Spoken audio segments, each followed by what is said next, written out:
Tout pour investir. Les experts de l'IMO. Sylvain Lévy-Valency, cofondateur de Radio Imo, et Pierre-Emmanuel Jus, directeur délégué chez Maslow. On continue ce débat absolument passionnant sur l'immobilier pour solder un petit peu cette semaine. Alors évidemment, au milieu de l'immobilier, il y a, comme dans l'industrie, comme dans l'automobile, il y a un débat central, c'est celui de l'énergie. Absolument. Et il y a certains axes, qui vous posent question, très très clairement, et ce seraient lesquels ? Alors, le logement et la transformation énergétique, si on l'évalue en marché global, c'est 240 milliards d'euros. Environ. 240 milliards d'euros. Il y a 38 millions de logements. Il y a une grosse majorité de logements individuels, vous savez, les maisons, comme quoi les Français adorent avoir leur petite maison. Voilà, soit dit en passant. Quand ils peuvent, là aussi. Et l'accès à la propriété, je précise juste comme ça, c'est plébiscité par plus de 87% des Français. Et Pierre-Emmanuel le confirmera, les Français aiment l'accès à la propriété parce que c'est aussi à la fois le marqueur social, Antoine, mais c'est également la passion de se construire un patrimoine avec, vous savez, le centre protecteur. Mais le logement, c'est aussi le marqueur de l'intime. C'est aussi le marqueur social. C'est là où se construisent et se définissent les projets. Donc il y a, au-delà du logement, quelque chose qui entretient une relation avec les Français de façon très intime. C'est pour ça que les acteurs de l'immobilier seront toujours nécessaires pour l'accompagnement des clients. C'est le calendrier obligatoire, vous savez, normalement au 1er janvier 2025, les étiquettes G, vous savez, il y a 7 lettres énergétiques qui vont de A donc à G, vont être retirées du marché, et jusqu'en 2034, on va devoir arriver grosso modo sur une lettre D, d'accord, E, max. D'accord. En fait, on veut qualifier les 3 premières lettres de l'alphabet, si je devais dire les choses comme ça, pour être dans un schéma de transformation environnementale. L'impact, si vous voulez, de la transformation et de la rénovation énergétique, c'est avant tout la défense du pouvoir d'achat des Français sur la baisse des coûts énergétiques, mais également du confort d'été et du confort d'hiver. On le voit de plus en plus. Sauf que aujourd'hui, vous avez quasiment presque un tiers des logements qui sont en étiquette G, donc ce qu'on appelle les passoires énergétiques, dont qui seront impropres à la location au 1er janvier 2025. Mais ce qu'on ne sait pas, Antoine, c'est quid des baux en cours sous étiquette G de locataires qui pourraient enjoindre leurs propriétaires de faire les travaux. Ben oui, totalement. Parce que là, encore une fois, on participe au mouvement de congestion en termes d'offres, mais en plus, on ruine des modèles économiques entiers. Et souvent de dispositifs qui avaient fait leurs preuves. Pierre-Emmanuel Jus. Oui, aujourd'hui, les DPE, c'est quand même intégré par aujourd'hui les Français, que ce soit dans le choix de leur logement. C'est-à-dire que vous interrogez n'importe quel agent immobilier, quand il décroche son téléphone sur une annonce, que ce soit de la location ou de la vente, c'est où est-ce que ça se trouve dans le 7e. OK, deuxième question, c'est quoi la lettre du DPE? Donc ça, c'est intégré dans la négociation des prix aussi également. On voit que ce qui est le plus arbitré aujourd'hui sur le marché, ce sont ces fameuses passoires énergétiques. Après, l'idée, c'est de regarder combien me coûte ma passoire énergétique et mon coût de rénovation comparable à un logement qui est A, B, C ou D, voilà, ou du logement neuf, par exemple. C'est vrai que chez Maslow, nous, on a un positionnement qui est, on privilégie le neuf et l'ancien récent, pas de lettres au-delà du D, pour donner juste de la lisibilité aussi à l'investisseur en se disant, tu n'auras pas à investir dans ton logement, à t'investir dans ton logement sur les 10 prochaines années, en gros. Après, ce qui est souvent confondu par les clients, c'est la rénovation privative. Voilà, tout le monde a compris qu'on peut changer la fenêtre, le ballon d'eau chaude, qu'on peut faire de l'isolation par l'intérieur. Ça, c'est des choses qui sont possibles. Mais à un moment donné, il y a aussi la copropriété. C'est-à-dire, lorsque j'achète une passoire énergétique, aujourd'hui, la copropriété, vous avez un plan pluriannuel de travaux, un diagnostic technique global, un DPE qui est obligatoire et qui va le devenir pour toutes les copropriétés. Pour l'instant, on est pour les copros au-delà de 50 lots. Et ça veut dire qu'il va y avoir des indicateurs et des indications pour celui qui va acheter, que ce soit en résidence principale ou sur le marché locatif. Il y a des aides qui sont totalement ignorées en général par les propriétaires aussi, qui vont jusqu'à 25 000 euros par logement. Quand même pas trop mal. Voilà. Mais commencer quelque chose de sérieux, de nature à... Voilà, donc, mais ce qu'il faut bien prendre en compte aujourd'hui dans un projet de résidence principale ou un projet d'investissement, moi je m'adresse plus aux investisseurs, c'est finalement, on est sur une vision moyen-long terme dans l'investissement immobilier. Qu'est-ce qui peut m'arriver sur les 10-15 prochaines années comme mon horizon de placement et comment je mets des verrous sur la porte pour que ça puisse être le cas. Et sur la rénovation énergétique, du logement privatif et de la copro, c'est quelque chose qu'il faut prendre en compte. Mais est-ce que vous pensez que c'est pas, là encore, comme les histoires de PLU pour pouvoir rapidement transformer des immeubles de bureaux en immeubles d'habitation, est-ce que vous pensez que tout ça, ça passe pas aussi simplement par des clarifications, des simplifications pour éviter d'en avoir jusque-là, de devoir en référer au syndic, machin et tout. Non mais là vous êtes... On tente quelque chose, ça va prendre 6, 7, 8 ans. Antoine, là c'est que du bon sens ce que vous dites. C'est que du bon sens. Si le bon sens était l'apanage des parlementaires certains ou du gouvernement, ça se saurait depuis longtemps. Je voudrais juste vous donner quelques chiffres parce que les chiffres sont têtus et c'est très précis. Les chiffres sont toujours têtus, les experts sont toujours formels. Absolument. Ne vous inquiétez pas. Exactement. Il y a eu un sondage Opinionway sur la préparation des copropriétaires face aux différentes réglementations. On leur demande de réagir. Alors les chiffres sont édifiants. Vous avez plus d'une copropriété sur 2 qui n'est pas en règle sur la loi climat et résilience qui a été adoptée en août 2021. Ça fait aucun doute. Plus d'une sur 2. 52%, tenez-vous bien, des copropriétés qui ont déclaré, qui ont répondu, déclarent ne pas en avoir discuté, même une fois en assemblée générale. Pire, 20% des propriétaires affirment ignorer même ce qu'est le PPT, plan pluriannuel de travaux. 8% ne savent même pas ce que c'est qu'un DPE. 11% disent ne pas connaître l'audit énergétique, ils ne savent même pas ce que ça veut dire. Et 64% déplorent le déficit de connaissance des enjeux liés à la transition énergétique. Et enfin, un manque de visibilité de leur immeuble qui apparaît comme un frein pour 67% des sondés. En fait, qu'est-ce qui se passe ? On est sur une équation qui est vraiment particulière. On a une loi contraignante qui dit que le schéma directeur, on va congédier les 3 dernières lettres, justement, donc EFG, pour justement arriver à une rénovation énergétique et des coûts énergétiques, et qu'on a une trajectoire qui est extrêmement courte, et on a plus de 60% des Français qui ne sont pas du tout au courant de ce dispositif. Donc on est sur un schéma double ciseau qui permet aujourd'hui d'identifier les réels problèmes. La deuxième chose, c'est les aides de financement et la façon dont les Français vont financer. 1/3 des immeubles et des appartements sont détenus par des personnes âgées. Oui. Vous savez ce qu'ils répondent ? Il me reste 15, 20 ans à vivre, pourquoi je vais aller faire les travaux ? Oui, les intérêts divergents, en fait. C'est que dans une assemblée de copropriété, finalement, moi, c'est ma résidence principale, j'ai un logement E aux notes, c'est pas non plus du tout la catastrophe. On vit pas dehors avec les fenêtres ouvertes, c'est très bien. Cela dit, et moi, je suis investisseur et je vais plus avoir le droit de louer mon logement. Donc moi, je suis plutôt favorable au fait qu'il faut qu'on fasse des travaux. Exactement. Tiens, on parle d'un ravalement, je préfère faire un ravalement avec une isolation extérieure. Et moi, finalement, je suis propriétaire.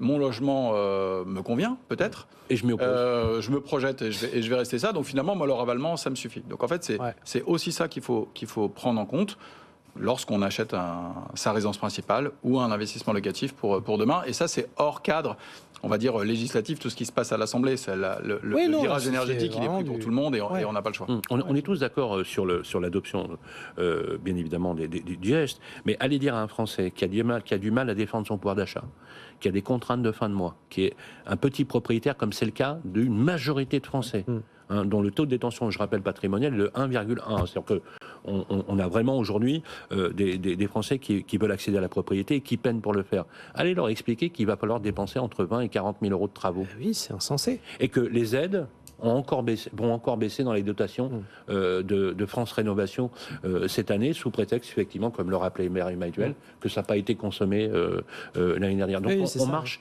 littéralement sur la tête. Vous avez raison, Antoine, il faut simplifier, il faut optimiser. Il y a des bons signes de reprise, parce qu'il faut quand même finir sur notre oui. Il y a des bons signes de reprise. La BCE a encore rebaissé ses points. On est quasiment à 50 points de base de réduction. On revient, les banques reprêtent. Pierre Emmanuel peut vous... Il y a même des offres commerciales très attractives en ce moment. Voilà, ça reprête, il y a un marché qui est dynamique, il faut juste espérer qu'on ait un pouvoir exécutif, mais ça ne durera pas longtemps, ça va durer 2 ans. Il va y avoir une grosse échéance en 2027, et en 2026, les municipales, il faut espérer qu'avec un changement de gouvernement radical, on va pouvoir retrouver une vraie politique du logement qui s'inscrit dans le temps.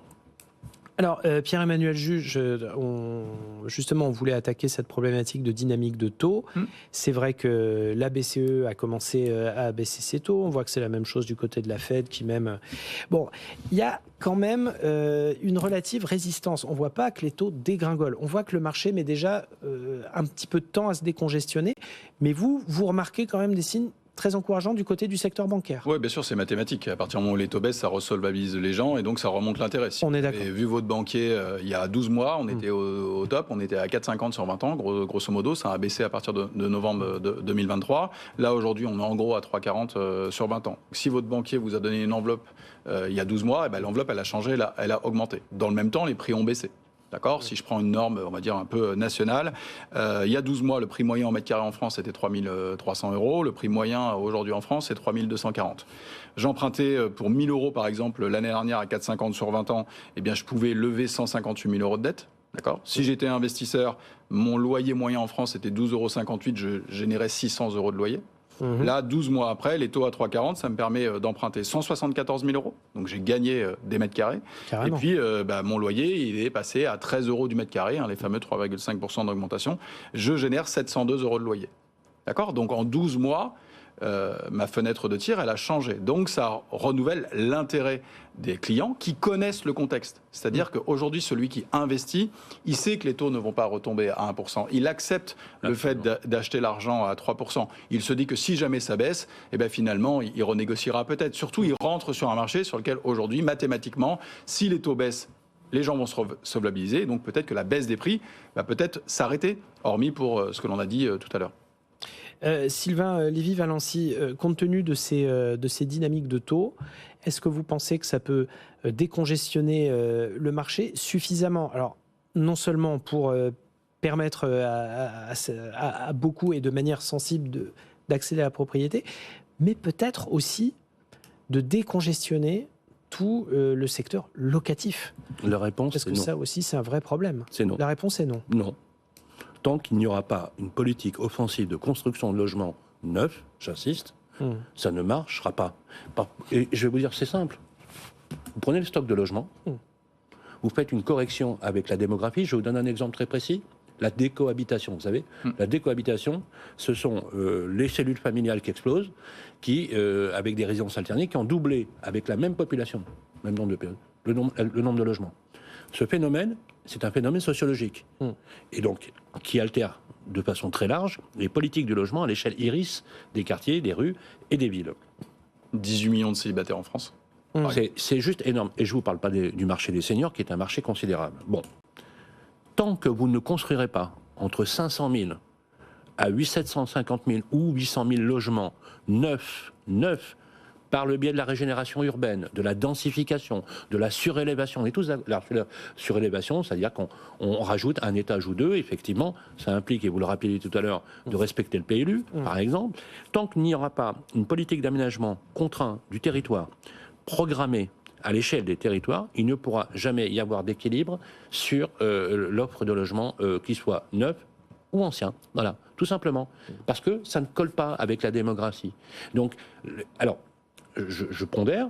C'est vrai que l'apport de logements neufs représentait 1% à peu près du flux total de logements, mais ce pourcent-là, il est capital. Et en fait, en réalité, il faut prendre cette politique à contre-pied. Il faut optimiser la création de logements.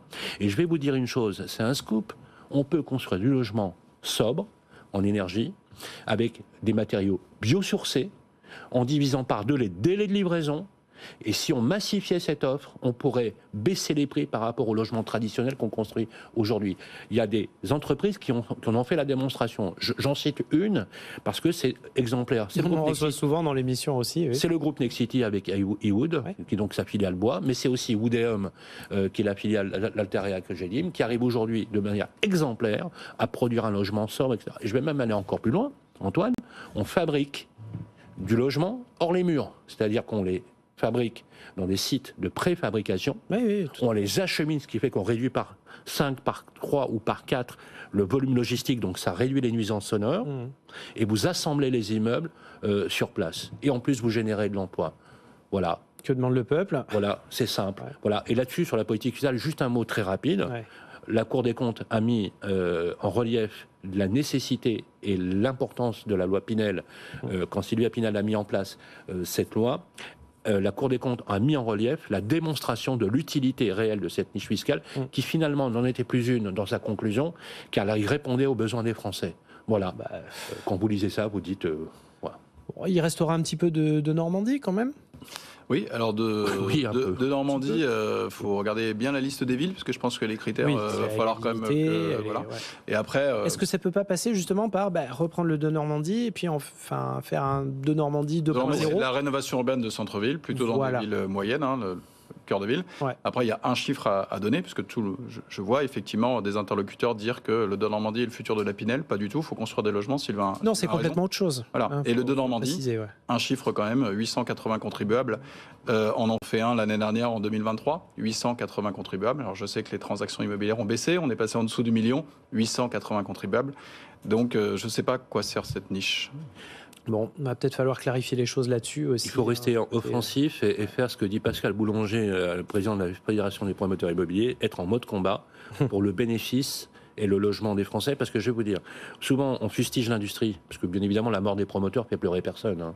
Et les agents immobiliers aujourd'hui défendent ce pouvoir d'achat des Français, c'est une réalité. On en a besoin vu la complexité des dossiers.